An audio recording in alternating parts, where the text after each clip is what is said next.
Hey y'all, hey! Welcome back for another segment of Real Talk Tuesday. I am Brittany Stevenson and I will be facilitating, tonight's conversation. I got back with me my crew, my faves. I have Sister Miosha Crippen. Hey y'all. I have Sister Brianna Branch. I have Reverend Brandon Gale. And I have Reverend Kenneth Watson. And tonight we have a guest panelist by the name of Council Member Todd J. Knott. Welcome, Councilman Knott. Thank you for being here with us. Yay. So, tonight's topic is a little heavy. So, trigger warning, it's a little heavy, but it's obviously relevant because, we wouldn't be bringing Real Talk Tuesday to you if it wasn't relevant. So, tonight's topic is relevant. We're calling this one Being Black in America. Okay.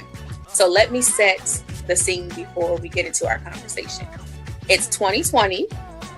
We're dealing with a global pandemic, but we're also dealing with civil unrest on people that look like us. We watched in horror the tragic murders of George Floyd, of Ahmed Arbery, and of Breonna Taylor, and many, many others.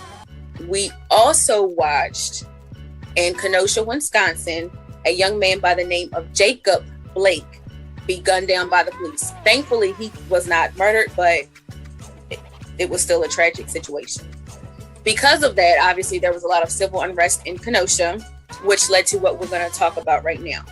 Kyle Rittenhouse. We all know we've been following that trial for the last, 2 weeks now? Kyle Rittenhouse is a young white male, 17 years old, who traveled across state lines with his mother, holding a gun, and he shot and killed 2 people at, one of these events, and he wounded another. Kyle Rittenhouse is a free man. He murdered 2 people, harming another, and he's a free man. So let's get into it. My first question is, how did you guys feel watching the George Floyd trial? That was earlier this year. So how did you guys feel watching? Did you guys watch it? And while you were watching it, how did you feel? Anyone can just go ahead and jump in. Yeah, I did. I did watch it. How it made me feel. I went through a myriad of emotions, from angry, disappointed, sadness, rage. It was just like a roller coaster of emotions, right? Because you start to think about the history of our country, and I just speak since I've been born in some of the trials that I've witnessed, right? Mm-hmm. From the Rodney King, what happened to Rodney King in that trial. Then you start talking about OJ Simpson. I can remember where I was when that verdict was given and how our country was so divided racially. My mind reflects back to the George Zimmerman trial. I can remember where I was at and how the wind was just literally knocked out of me. Yeah. When that verdict was given in his favor. And now, I can remember seeing the video of so many others, but specifically that video of George Floyd, right? And how it was just replayed over and over and over again. And then you see that video and you're like, man, there's no way that they could get off for this, right? Right. And then when I sat there and I was watching that trial, I started thinking to myself, you know what? This is America, and they probably will get off. Even in spite of the video, I still had so many doubts and reservations as to whether or not they were going to make the right decision in the case. So again, it was almost like I was sitting there and thinking to myself that we live in 2 different Americas, right? Mm-hmm. We don't live in a land, in a country where there's justice for all. So yeah, my emotions were all over the place. And thankfully, the verdict went in our favor, and went in his favor and his family's favor. But still, I still had emotions of anger, thinking to myself, you know what? The only reason that they probably were convicted because there was video, right? Mm-hmm. So I'm thinking to myself, okay, as long as we have video, maybe we can start getting some justice. And I don't want to be too long-winded, but then we fast forward to just 2 weeks ago, right? And we had the Kyle Rittenhouse, his trial, where there was video, right? Where you could see what was done. But yet and still, even though he didn't murder any people of color, you still have to think to yourself, if he was a black teenage boy, he certainly probably would have been convicted. So again, I mean, it just takes you through. We as black people suffer from PTSD when it comes to these trials, and it just, I don't know, it just puts you in a very difficult emotional state when we have to continually go through the same thing time and again, and it just gets old, frustrating, and it just fatigues you. Reverend Watson, just to jump in and piggyback on something that you said, definitely remembering where we all were during the Trayvon Martin case. And we probably should stop calling it the Trayvon Martin case. We should probably start calling it the George Zimmerman trial. Right. Because when we really think about it, Trayvon Martin, despite the disparaging things that they said about him, he was not on trial because he was dead. He was murdered. And I remember it was in the summer, and I was in Washington, D.C. visiting my father, and I had plans to go out on the town with my friends that night. And I remembered as we were walking back to our vehicles later that evening, I saw a couple of Caucasian men walking down the road, and I realized that I was scared. I was scared that I was going to be gunned down at that moment. I was literally just walking down the streets of DC, minding my own business. But the harsh reality is Trayvon Martin was merely just walking in his neighborhood, minding his own business, when he was approached and then murdered. In the case of George Floyd, I knew that it was time to take action. I had actually read a book, Open Season, Legalized Genocide of Colored People. It's by Ben Crump. And I knew it was time to take action. I knew it was time to take to the streets.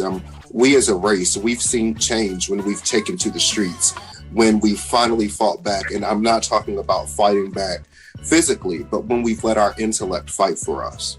Mm-hmm. So all of those emotions that you are feeling, rage, anger, resentment, remorse, I think that collectively everyone will say that they felt the same exact way. And in a council meeting, I sat there and we did a moment of silence for the amount of time that the officer was on Brother Floyd's neck. And we realized in that moment that it was actually a long time. Imagine not being able to breathe for that long period of time.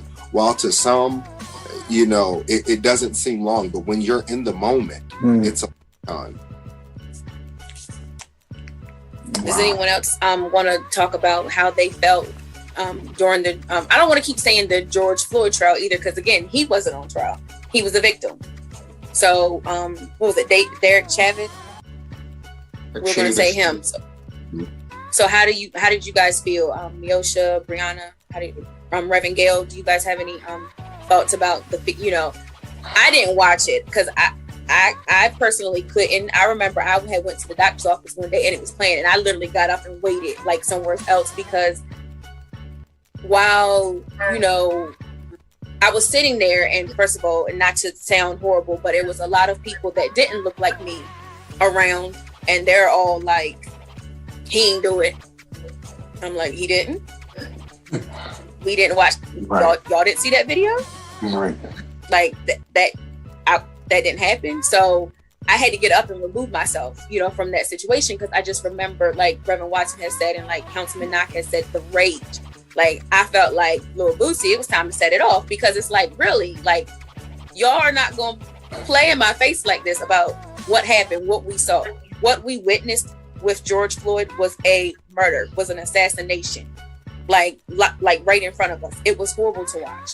And then to hear people say, oh, he didn't do nothing wrong, and I hope he gets off, like, it was literally like a slap, a spit in the face. They might as well have just slapped me or spit in my face. Like, that's how I felt at that moment. So I didn't watch the trial, but the emotion was still there. Yeah, for me, I was upset when they were when I was listening to the case on the murder of George Floyd. I was upset how they brought up, which I know they do this in trial, but they were brought up his drug use and all this stuff from his past and what he was doing and what he did and all that. And to me, okay, you brought this up, but that has nothing to do with the fact this man just put his knee on his neck and killed him. And it, like you said, you just went through that roller coaster of emotion. And for me as a black man that have, 3 black sons, it just, it almost, if you're not careful, you can start living your life in fear. Mm-hmm. Because really, every time we go outside and make it back home, where home is supposed to be your safety place, you're grateful that you made it home. But then even now that you're home, you don't know if somebody might be trying to follow you home and drag you out your house, or you just never know. I remember Taylor was home. Right, yeah, she was home, you know what I'm saying? And I can recall just a few months ago, I was riding down the highway. Me and my wife and my daughter was on our way home, and it was late at night and getting stopped by the cops. And matter of fact, I was on the phone with my brother-in-law and my sister-in-law, and Reverend Kenny and Christy, my sister-in-law, and this cop literally stopped me in Amherst, and we were nervous about it. And because it was, it wasn't a well-lit area. And then he proceeded to give me a lecture on how I should drive and about speeding. And it was just the most weird experience, And, I didn't know what he was going to do, because the whole time he's talking to me, he had his hand on his pistol. Like, if I made the wrong move, we could have just literally shot all of us in the car if he really wanted to. And it would just, you just think like that, I'm like, I'm telling Amherst, don't make no sudden moves, keep your hands where you can see them. I'm just, you got to go through all this just when you're getting stopped, and you feel that you should think that if you get stopped by the police, you shouldn't have to worry about that. They give you your warning, give you your ticket, and you be on your way. It's not like that. You're just thinking like, okay, I know if I make a wrong move, in the next few minutes, I could be literally gone from here. And no one, no matter what color you are, should have to go through the experience. That right there, because I was stopped a couple weeks. As a matter of fact, I was stopped the night of revival, coming from church, right? Stopped the night of revival coming from church, and I remember it's like that red and blue light is it's scary, seeing that moment. I'm by myself. I'm in an unwell-lit area, and he said, he said I was speeding. He said I was doing 42 and a 35. Okay, I probably was. I ain't gonna lie about that. He said I had a brake light out. I mean, how am I to know that? I'm not standing behind my car, but okay, I'll take that. But what he said was that I believe you seem to be driving drunk. And I was like, how is that? He said, because you swerved. I've watched you swerve. And then he was looking at me. He shined the light in my face. He was like, well, I don't see that, you don't look intoxicated. I said, sir, I just came from church. So if I'm intoxicated, that's the reason why. I'm high in the Lord, not on no liquor or anything like that. But, and he let me off without a warning. He let me off with a warning, and I had an inspection, ticket to go get the car, the little light or whatever fixed. But like Reverend Gail said, you just never know. It shouldn't be like that. Like you said, it should have been a situation where, you don't feel that fear. I shouldn't be afraid of a cop. That shouldn't have happened, but you're scared because of the things that you've seen, the things that like Reverend Watson said, we all have PTSD because of the things that we see. So then when you get stopped by the cops, or when you're in the presence of, like Councilman Knox said, when you're just in the presence of, white people, you're scared. And that's crazy to me. That's so crazy. Sister Miosha or Brianna, do you guys have any thoughts about? if I can touch on a story real fast, Sure. Just so everyone can understand the severity and how it really doesn't matter how much you've accomplished. None of that matters in those types of situations.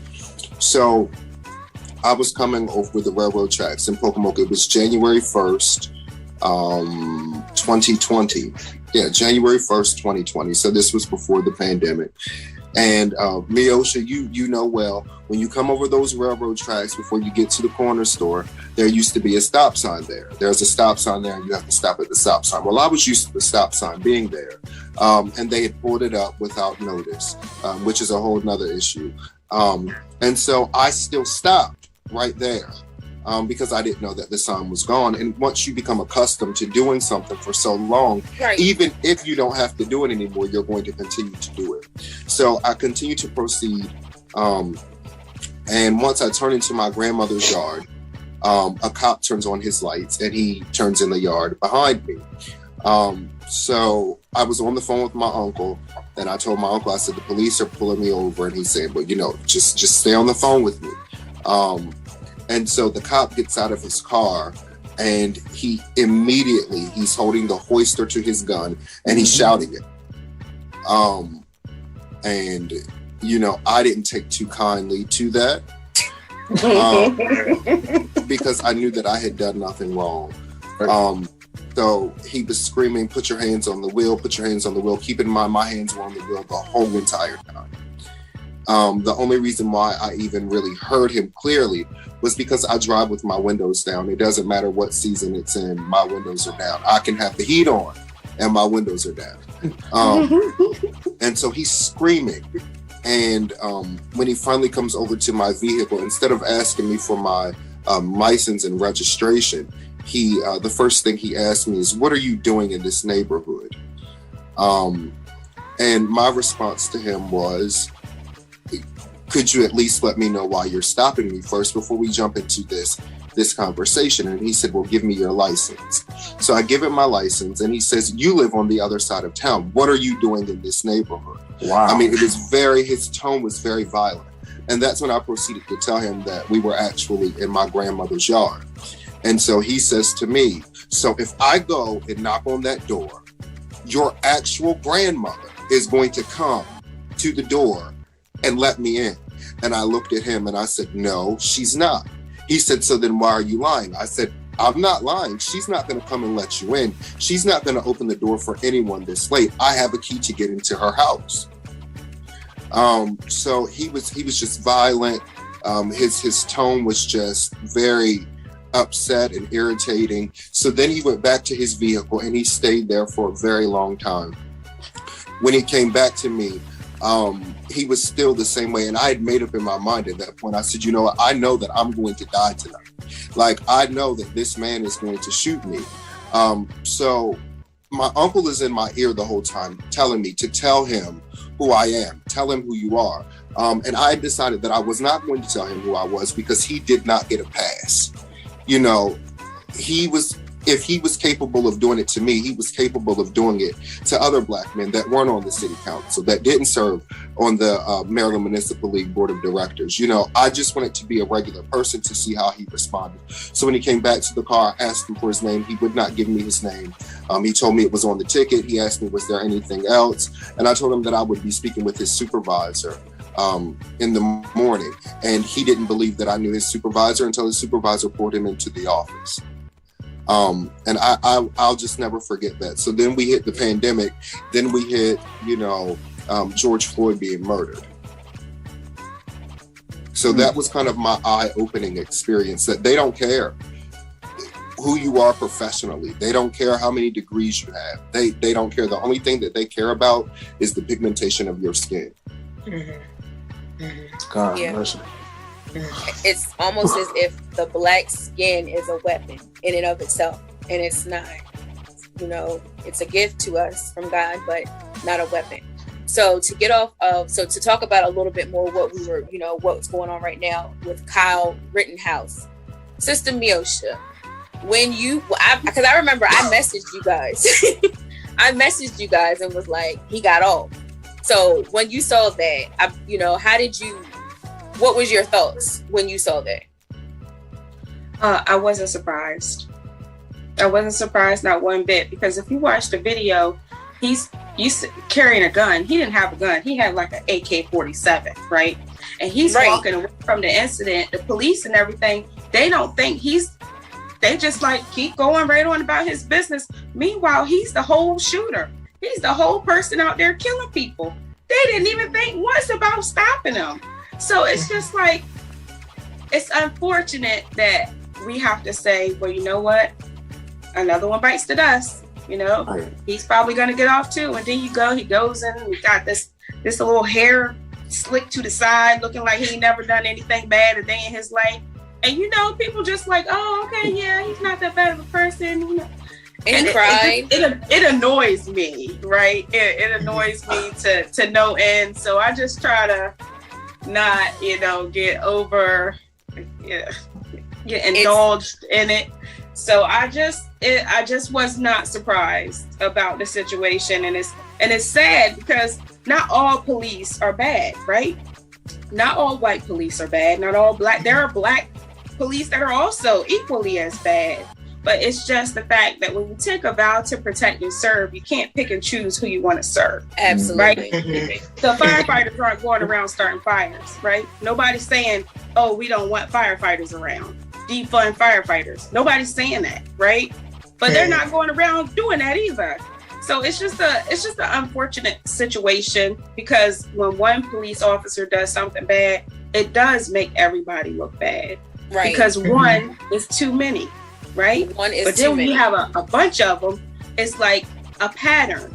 So you just don't know how to take it. So it's unfortunate that you have to walk around on eggshells, or you have to feel a certain kind of way. Just like at our homecoming events. Like, yes, they have tanks outside at our concerts and stuff. Why is that even necessary? They over police our homecomings. I've never seen anything like it, and you know, I have a whole lot of opinions and thoughts about it, but you know, time doesn't permit. Yeah, it's a great point, because it's like white individuals are always given the benefit of the doubt. Always. And people of color are it's like they're guilty until proven. Right? Exactly. And just real quickly, you know, we talked about, you had mentioned the Ahmed Arbery, the fact that he was murdered, and how those individuals, 3 white men are on trial right now for his murder, and how he was just jogging about 2 miles from his house. And he essentially was killed because of the color of his skin. Those individuals basically accused him of being essentially being in a neighborhood that they said he didn't belong in, right? So he was murdered by 2 individuals, and then a third guy, thankfully, I say thankfully because he was videoing it. So thankfully, hopefully, because it was videoed, those individuals will be brought to justice. But it still gives you pause, even with video, even the fact that he wasn't doing anything wrong. All he was doing was jogging in a neighborhood 2 miles from his home. We as Black people still have moments of pause, saying to ourselves, man, and we gotta pray night and day that these individuals are found guilty. And it's just extremely frustrating, and just makes you downright just upset, ornery, and mad. This is the country that we live in. Right. So my next question for the panel is, as Black men and women, as we all are, what are your thoughts on the state of being Black in America? You know, what are your thoughts about being, you know, born and raised here? Like we personally weren't brought over. It's not like we asked, this is all we know. But clearly we all live in a country, you know, that doesn't love us. So what are your what are your thoughts about being Black in America? Do you feel safe? You know, is there still a sense of safety that you feel being Black in America, or are we really like Reverend Watson and I think like Sister Miosha said, are we walking around on eggshells? How are you guys feeling? I'm gonna start with you now because you've been a little bit quiet today. So personally, I don't know. I still feel like there is some safety in being here. I feel like maybe it's because it's all we know. And so, like, everything wasn't, maybe I shouldn't say it wasn't always bad, but like there's still good parts of being here. There's still like, communities that support us. There are still like, community among us, like things like that. So it's not like it's all terrible, but some days the bad, it seems to outweigh the good.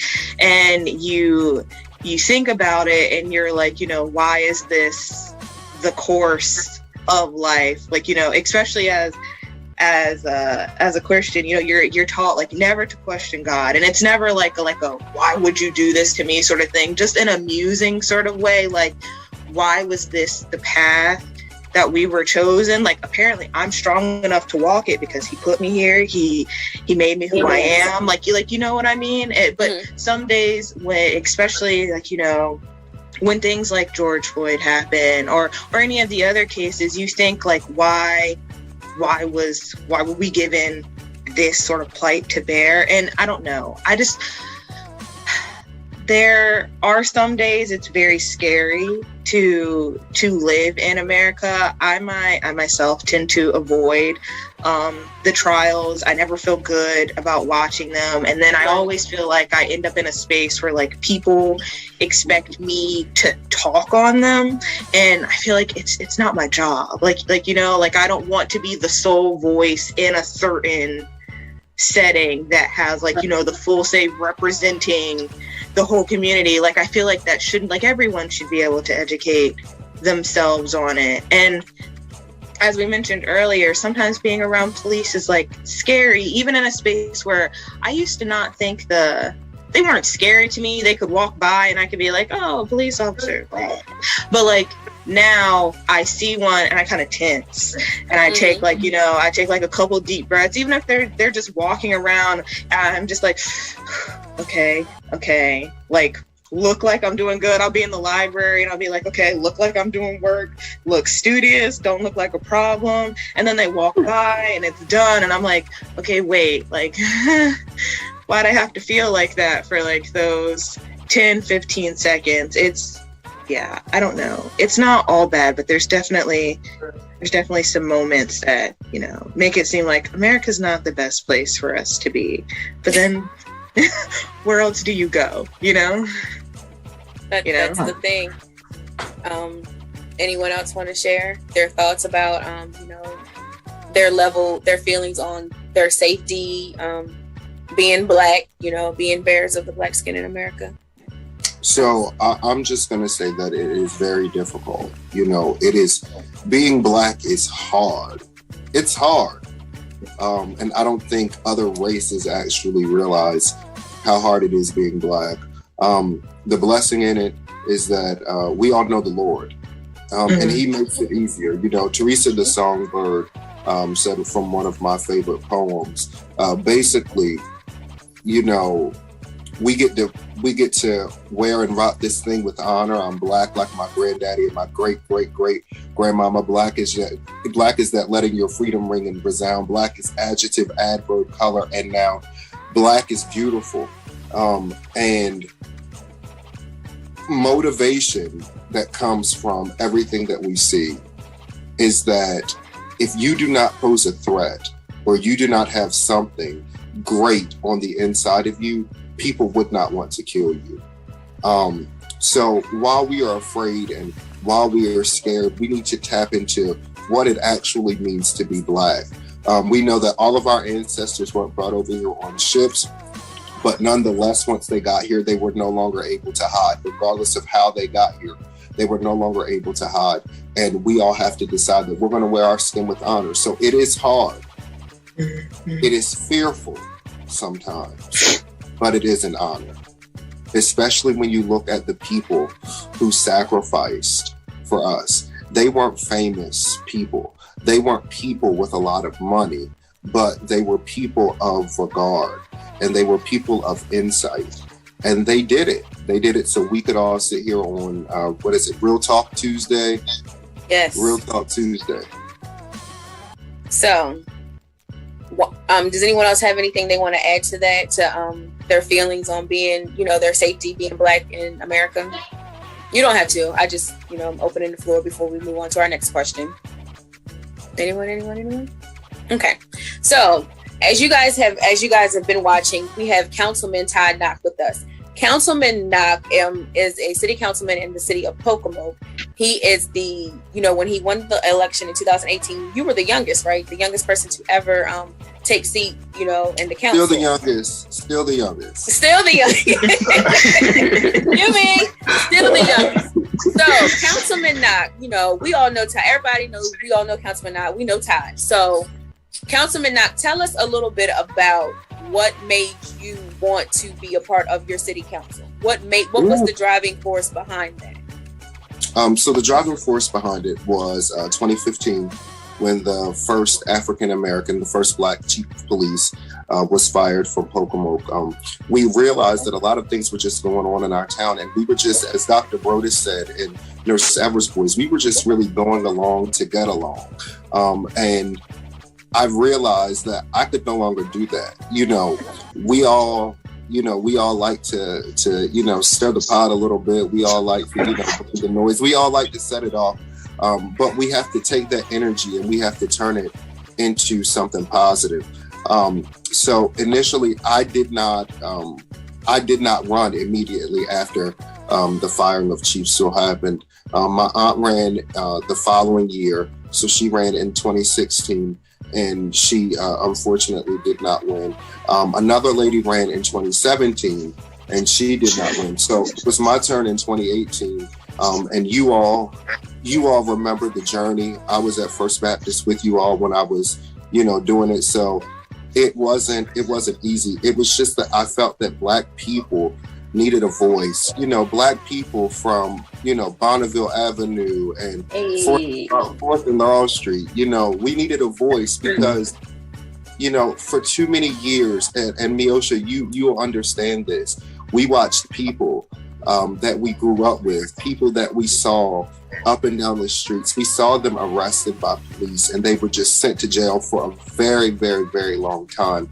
And we knew that the same things were going on over in the white neighborhoods, and these people were never locked up. So I really just wanted to give our people a voice because they deserved it. We can appreciate all of that. So last year, during a lot of the incidents that took place, George Floyd and Breonna Taylor, I watched you attend a lot of what are they called, like protests.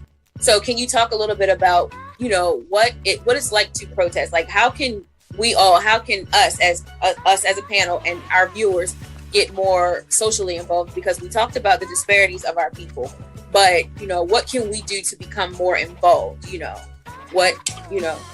So for me, the reason why I decided to protest might sound crazy to you all. I did not decide to protest. I was fed up, but I didn't know how to fuel being fed up. And I remember Councilwoman April Jackson from the city of Salisbury called me, and she said, "Todd, the people are watching us." And I said, "What you mean the people are watching us? I ain't done nothing." And she said, "No." She said, "The people are watching." I mean, listen. You probably said it just like that. I know. And she said, "No, the people are watching us. And if we expect our communities to take action, being Black elected officials, we have to be in the forefront."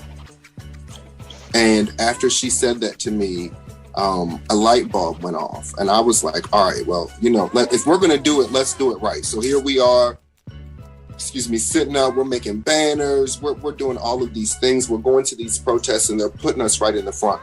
So I did it so that young Black boys and young Black girls could see us out there. Mm-hmm. Because oftentimes elected officials, more especially Black elected officials, start to take their positions for granted, and they forget that at the end of the day, they are still Black. They think that they get a pass. They think that they become passing once they're elected. So I wanted Black boys and Black girls to see, at the time, my students at Maple Elementary School, that you do not have to take it just because you're Black. And, you know, I had influential family members, my Uncle Junior and my Aunt Debbie, you know, they marched with Rat Brown in Cambridge. So I'm sitting on the shoulders of people who got out there when it was socially unacceptable for Black people even really to have a voice. So it was my just due. And to anybody that wants to get involved, look at the children in your family. You know, we want what's best for the children in our family. We want what's best for the children in our communities, right? But we have to be the example. We have to show them that they do not have to put up with this. They do not have to take it. We have to show them that they have a voice and that their voice is appreciated and that their voice matters. So if you want to get involved, there are plenty of organizations for you guys to get involved in. Recently, the African American Caucus of Local Leaders has been established on the Eastern Shore. And you don't have to be an elected official. You don't have to be on a city council. You don't have to serve on a club. You can just be an average person. Right now, they're fighting the injustices that happened in Ocean City. Over the summer. Their work is extensive. These people are fighting hard. They had a press conference yesterday. They were in the courtroom. And it's just time for us to stand up for us. Too often we've waited and we've allowed other people to speak for us and stand up for us. It is time for us to do it ourselves. You know, and more especially, it is time for the Black church to be the church again.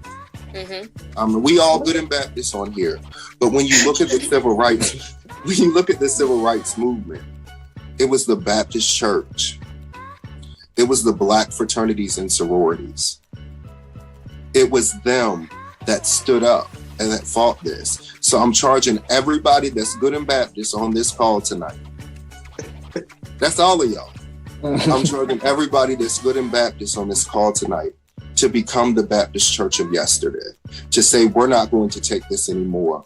We're not going to allow you to continue to do it, because people will continue to do it until you stop them. Mm-hmm. That's with everything. Well, we know this topic has been a little heavy, and it has, you know, sometimes a little bit disheartening, but we want to thank you guys for joining with us. I want to thank my my panel, and obviously I want to thank our guest panelist, Councilman Knock, for being with us tonight. You know, in true Real Talk Tuesday fashion, I have a rapid fire question. So don't hate me. It's good. It's a good one. So wait a minute. I didn't sign up for this. You're fine. I promise you won't die. Nothing bad's gonna happen. So my rapid fire question, y'all. We just celebrated Thanksgiving, right? Okay. So this is a key question, y'all. And it gives we just celebrated Thanksgiving. We did. Yeah, we just celebrated Thanksgiving. So, right. My question is, you know, everybody knows, you know, the traditional, you know, the Black family, you know, it's a big dinner. But what is your favorite dish? Like, what is your dish about Thanksgiving that if this dish is not on the table, like throw the whole dinner away? Like, if this particular, Can I pick two? I got my answer. Yeah. Just like, you know, what is your dish? Like, you know, or in Brianna's case, it's dishes that if this thing is not on the dinner table, like, just throw the whole Thanksgiving away. Like, we're gonna try again next year. I'm gonna go first because I have mine, because I've been thinking about this. Like, for me, if there are no yams and macaroni and cheese, throw the whole dinner away. You got to have the sweet potatoes, the yams, whatever you want to call them, and you got to have the macaroni and cheese, and you got to have them beside each other on the plate, because the yam juice has to trickle over to the macaroni and cheese. You know, you got to have that yam juice. I'm so hungry. The sweetness of the yam juice has to go with the tartness of the cheese, and just make that combination. So if we don't have that on the dinner table, just throw the whole table away at this point. So that's mine. You had me until you said that they had to intermingle. Oh, they have to. I knew that was coming. But they have to touch. They have for to Brianna touch. Branch. If the food starts touching, we're gonna slide the plate to the side a little bit. Oh my God. We're gonna think about it, and we'll come back when we're mentally prepared to handle eating Jesus, food. be the center of it all. Okay. And we love you the same. We still love you, Brianna, but I'm telling you, you have to have the yam juice touch the macaroni and cheese. It's like touching the hem of his garment. I promise you. Come on, it's gonna make you whole, girl. And you will be made whole. That's not for me, but those are definitely my dishes. And you have to have the sweet potatoes, and in the same breath, the sweet potatoes and macaroni and cheese, you need sweet potato pie. I already came home. For Thanksgiving, I made sure I told my mom before I came. I said, Mom, I'm bringing containers. I expect enough sweet potatoes and macaroni and cheese to come back with me to school. And I said, should you so find it in your heart, a whole pie. A whole pie. An entire one. No one else can touch it. So, Reverend Watson, you've been looking. What is that dish that... I think he had a little drool right here. What's that dish that hits hard? That if it's not on the table. Because we're having a race conversation. Of course, if you're black, I'm gonna say sweet potato pie. Our counterparts may say pumpkin pie. Oof. Or apple. I don't want to know that. I mean, I'm not here for any of that. Pumpkins are tart. So your hit hard dish is you got to have a sweet potato pie. If it's no sweet potato pie, it's all right. Okay. Okay. I can dig that. I'm gonna go with Sister Miosha because you stinking on me. What's going on? What's your hit home dish? My mama's dumplings. She's got to make them. She's got to make them dumplings, and that's what we have. And they gotta be slick, right? I need ham. Them slick dumplings that fall off the fork. What? Reverend Gale, I'm ready for your answer. Well, at my mother's house, if she's got to have chicken and dumplings, and she's got to make her potato salad. And that dumpling juice has to spill over on that potato salad. Because I got that dumpling juice I got to have some of that dumpling. Trying to get things to go together. Because it just works. It's certain things that hit together. It's certain things that have to be together. Why your food gotta touch? That dumpling juice has got to be on that potato salad just to make it work. Get on there. It will bless you. I heard you say forsake not the assembly. It is right. Hey, Brandon, Councilman Knott, for you. If 2 or 3 are touching. Come on.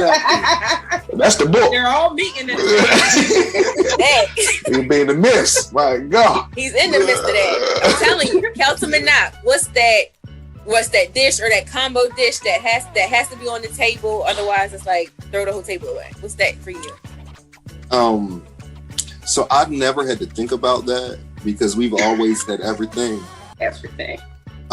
We've always had everything, but I'm going to venture to say, if we do not have my grandmother's crab cakes or a close intimidation, because y'all done said everything else. Because, Brittany, as soon as you said about the dumplings and the yams touching, you had me, and then Miosha. The mac and cheese and yams.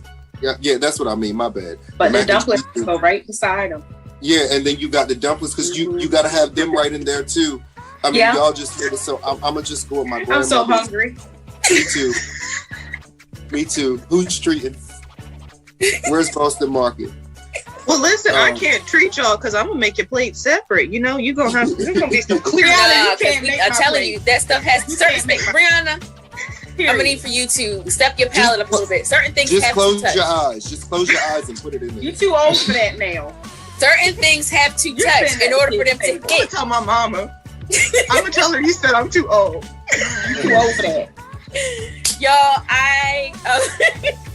thank you guys again for joining us. Thank you guys again for being here with me tonight. We hope you all had a very, very, very, very happy Thanksgiving and that you enjoyed some of them delicious dinners and dishes that we were just talking about. And until next time, stay blessed. Bye, y'all.